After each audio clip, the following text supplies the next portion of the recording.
तुलसीदास जी, बहुत लंबा समय गुजरा है आपका शिवसेना और बीजेपी के बीच रिपोर्टिंग करते हुए। महाराष्ट्र की राजनीति ऐसी हो गई है, पूरा देश कुछ कर ही नहीं पा रहा।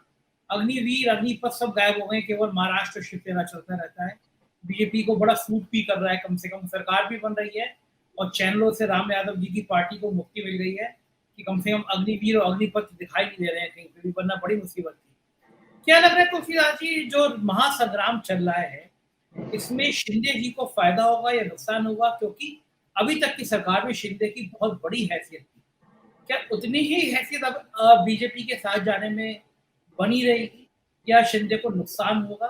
पूरे घटनाक्रम पे क्या लगता है आपको शिंदे जी की हैसियत को लेकर? संजय जी, कई बार ऐसा होता है कि लड़ाई जीत जाते हैं लेकिन आखिर में जो युद्ध होता है उसे हार देते हैं लोग। मुझे लगता है, अगर मैं गलत नहीं हुआ, अगर एकनाथ शिंदे इस लड़ाई को तो जीतते हुए नजर आ रहे हैं, क्योंकि उनके साथ, जैसे कि उनके शब्दों में कहे तो एक इस राष्ट्र की एक महाशक्ति उनके साथ खड़ी है। उन्होंने भाजपा का नाम लिए बगैर बता दिया।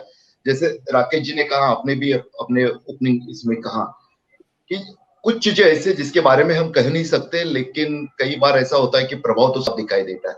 कुछ उसी तरह की बातें हैं, क्योंकि कल शिवसेना की तरफ से कर्नाटक के जो एक्स एडिशनल एडवोकेट जनरल है देवदत्त कामत, जो आज सुप्रीम कोर्ट में भी पेश हुए थे, उन्होंने जो कानूनी मुद्दे रखे थे, अगर उनकी बात की जाए तो देखिए, यहाँ के उपाध्यक्ष ने तो वैसे स्वीकारा नहीं था उस प्रस्ताव को, जिसके बदौलत आज वो पूरा केस पलट गया। लेकिन इतना जरूर है कि देखिए, एक बात तो साफ है, मैं भानु जी के साथ सहमति रखता हूँ, राकेश जी ने भी बात कही कि आंकड़ों की बात करें तो एकनाथ शिंदे गुट ये लड़ाई जीत रहा है और सरकार तो बदलने जा रही है। हालांकि अभी भी देखिए, शिवसेना जो है ना, वो एक देश की एक अलग ही पार्टी, थोड़ी अजीब कहा जाए तो भी चलेगा, क्योंकि यहाँ पर सिर्फ विधायकों के ऊपर या सांसदों के ऊपर या पार्षद जो चुने जाते हैं उनके ऊपर ये पार्टी कभी नहीं चली है। एक छोटा सा उदाहरण देता हूं मैं संजय जी आपको, इस पार्टी के और उसके समर्थक वोटरों के मिजाज को समझाने के लिए। महाराष्ट्र एक क्षेत्र है मराठवाड़ा, वहां पे एक परभणी नाम का सांसद चुनाव क्षेत्र है, लोकसभा का चुनाव क्षेत्र है। वहां पे हर 5 साल बाद लोकसभा का जब भी चुनाव होता है, शिवसेना का कैंडिडेट जीत के आता है और वो कहीं किसी और पार्टी में चला जाता है, और फिर अगले चुनाव में शिवसेना जिसको खड़ा करती है वो वापस वहां से चुन के आता है। तो यहाँ की ये विचित्र जो स्थिति है ना, इस स्थिति को ये जो विधायक गए हुए वो भी जानते हैं। देखिए, उनको ये भरोसा दिलाया गया है कि आप शिवसैनिक हो, हम शिवसेना के साथ ही रहेंगे।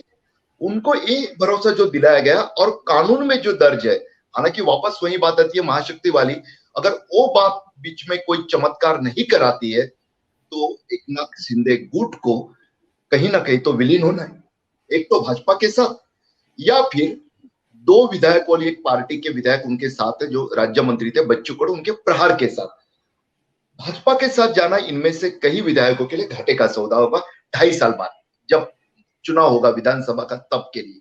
और बच्चू कडू के पार्टी के साथ जाना, यानी हम लोग कई बार बोलते हैं ऐसे वैसे उनका अपना सिविक खराब करने वाली बात हो जाएगी कि अरे कहाँ गए आप, इस तरह के उनका मजाक उड़ाया जाएगा।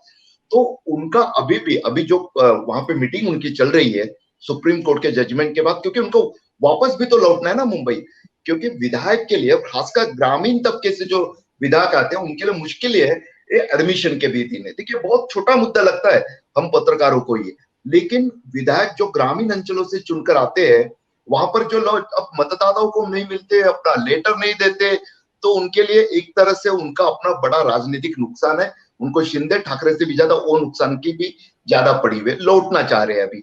उसमें भी अभी जो कुछ कानूनी दाव पे चल रहे हैं, और इन विधायकों को अगले भविष्य की जो चिंता है उसको देखते हुए उनमें से कुछ अगर अलग कदम उठाए तो ताजुब नहीं होना चाहिए। क्योंकि देखिए, ईडी की हम जो बात करते हैं, जैसे पहले तो अनिल परब जो कि कानूनी ये संभालते हैं, मुहूर्त तो है इसमें, सिलेक्टिव एक्शन तो है ही इसमें, बाकी ठीक है कि ईडी के पास शिकायत जाती है, इन्होंने भी भूतकाल में कुछ ना कुछ गलतियां की, उनको भुगतना है।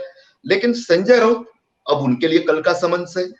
इसके साथ ही जो एक जालना के नेता है, उनको भी, उनकी तो पूरी फैक्ट्री जब्त की ईडी ने परसों एक्शन लेके, क्योंकि अभी तक वो ठाकरे के साथ डटे हुए हैं। तो इस तरह के एक्शन चलने के बावजूद ये कहना चाहूंगा कि ये जो 38 या अभी 41 तक आंकड़ा पहुंचा, जहां तक मेरी जानकारी है, उन शिवसेना विधायकों में से 10 रहेंगे जो ईडी उनका कुछ, देखिए जो उतने ज्यादा अगर आप उनके इलेक्शन एफिडेविट भी चेक करोगे तो कईयों का 1 करोड़ या 5 करोड़ के बीच की संपत्ति वाले भी लोग हैं जो ग्रामीण अंचलों से आते हैं।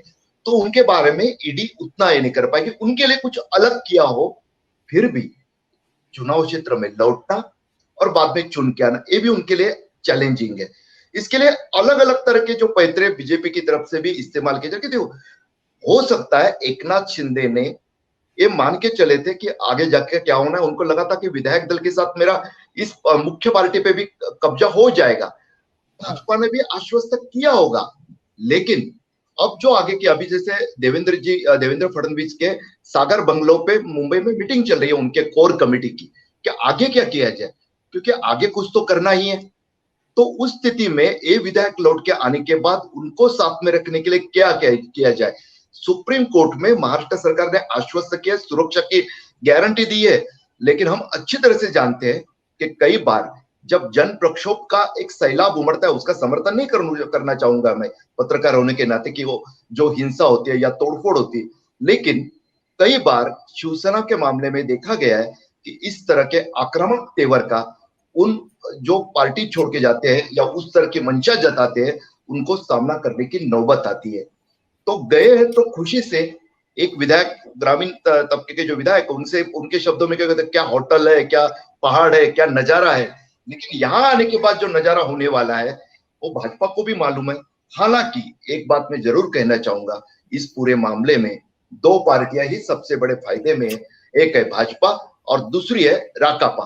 भाजपा इसलिए क्योंकि महाराष्ट्र वो राज्य है संजय जी, आप भी जानते हैं, जहां पर भाजपा 2019 के बाद लगातार मुकाबला एक ऐसे पार्टी से कर रही है जो उसकी विचारधारा का ही वास्ता देती है, साथ ही में एक तरह से उनसे भी ज्यादा आक्रामक तेवर कई बार अपनाती है।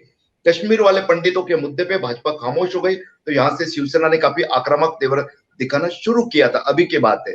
तो इस वजह से ब्रांड ठाकरे को ध्वस्त करना या कम से कम धूमिल करना, जो कि हम सुशांत सिंह राजपूत, उसके बाद कई मामलों में देख चुके आदित्य ठाकरे या उद्धव ठाकरे को लेकर भी किस तरह कोशिशें हुई, साथ ही में शिवसेना की जड़ों को जितना हो सके उतना कमजोर करना, ये जो हुआ है एकनाथ शिंदे बगावत कांड, इसमें भाजपा ने उसमें से कुछ हद तक सफलता पाई है, इसे इनकार नहीं किया जा सकता।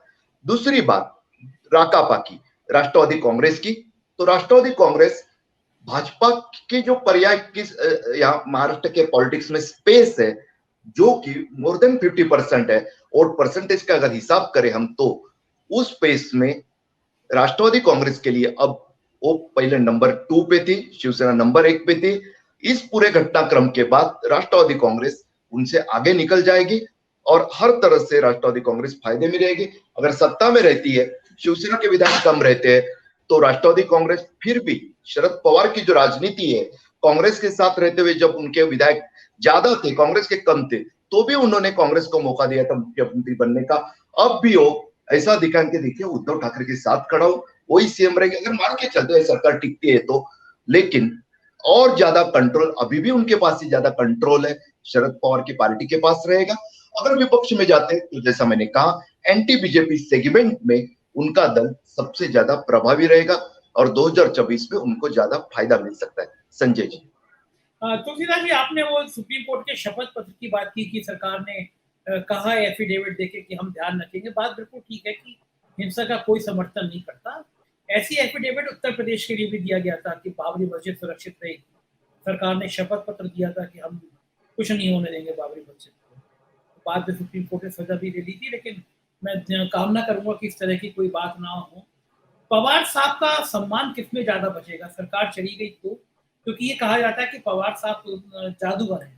तो तुलसीदास जी, क्या लगता है कोई जादू दिखा पाने की स्थिति में बचेंगे वो, या गेम ओवर हो गया? मतलब बीजेपी आ गई फॉर्म में, जिस तरह मीटिंग कर रहे हैं अब तो खुल के आ गए मतलब।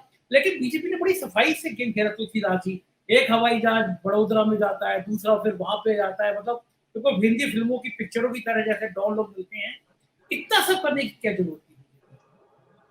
उसकी वजह यह है ना कि यहाँ पे वापस वही बात आती है कि शिवसेना है और उनके विधायकों को अगर यहाँ रखते, जो बात कई बार कही जाती है कि मुंबई में क्यों नहीं रखा, ठाणे में क्यों नहीं रखा, तो शिंदे जी के लिए संभव नहीं होता। देखिए, एक गलती या अगर इसे हम कहे कि बहुत ही राजनीतिक लापरवाही महाविकास आघाड़ी की तरफ से दिखाई गई, इस बात से तो बिल्कुल इनकार नहीं किया जा सकता। क्योंकि बाकी जो गए वो ठीक था ना सूरत के रास्ते से। जो अभी उनके नए आखिर के मंत्री गए उदय जी, वो उदय कैसे गए? वो मुंबई में गोरेगांव में जिस कंपनी को काम दिया हुआ था सबके एविएशन बुकिंग का, उसी कंपनी ने सूरत से लेकर गुवाहाटी तक के लिए उनके लिए चार्टर फ्लाइट बुक किया। भैया आपकी सरकार है यहाँ पर, आपको एक बार पता चल चुका है, फिर भी आपने कोई ध्यान नहीं रखा। वापस वो सड़क के रास्ते सूरत जाते हैं और सूरत के रास्ते गुवाहाटी निकल जाते हैं। कहाँ ध्यान है इन लोगों का? और दूसरी बात मैं कहना चाहूंगा कि आपने शरद पवार जी के बारे में पूछा, कोई इसमें संदेह की बात नहीं कि शरद पवार इस महाराष्ट्र की राजनीति के एक महानेता है, महाचाणक्य भी उनको कहा जाता है।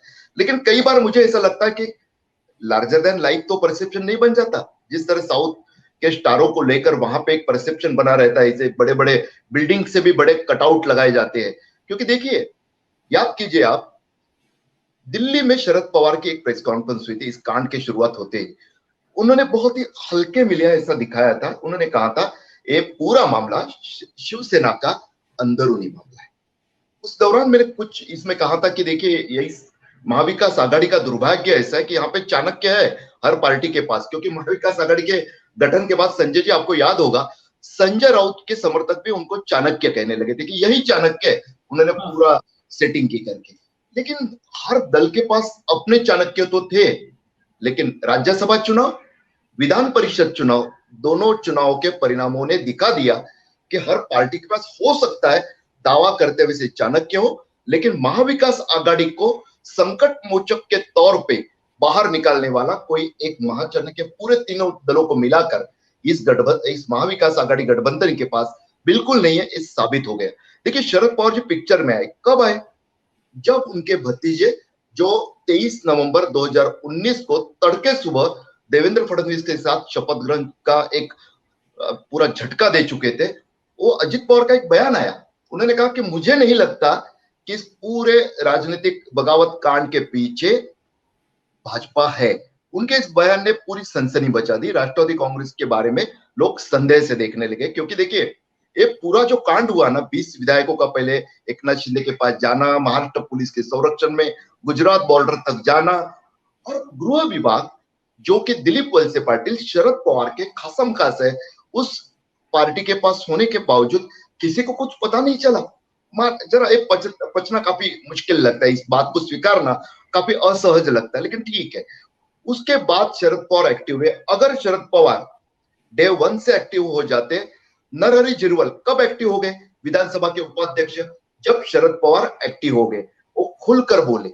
ये मुझे लगता है ये देरी भी कहीं ना कहीं इस सरकार के लिए, इस आघाड़ी के लिए महंगी साबित हुई। अगर समय रहते कुछ कदम उठाए जाते तो एक डर पैदा हो जाता, और राजनीति और कहीं भी कई बार डर अच्छा होता है, वो तो बात थी। संजय जी बिल्कुल ठीक है।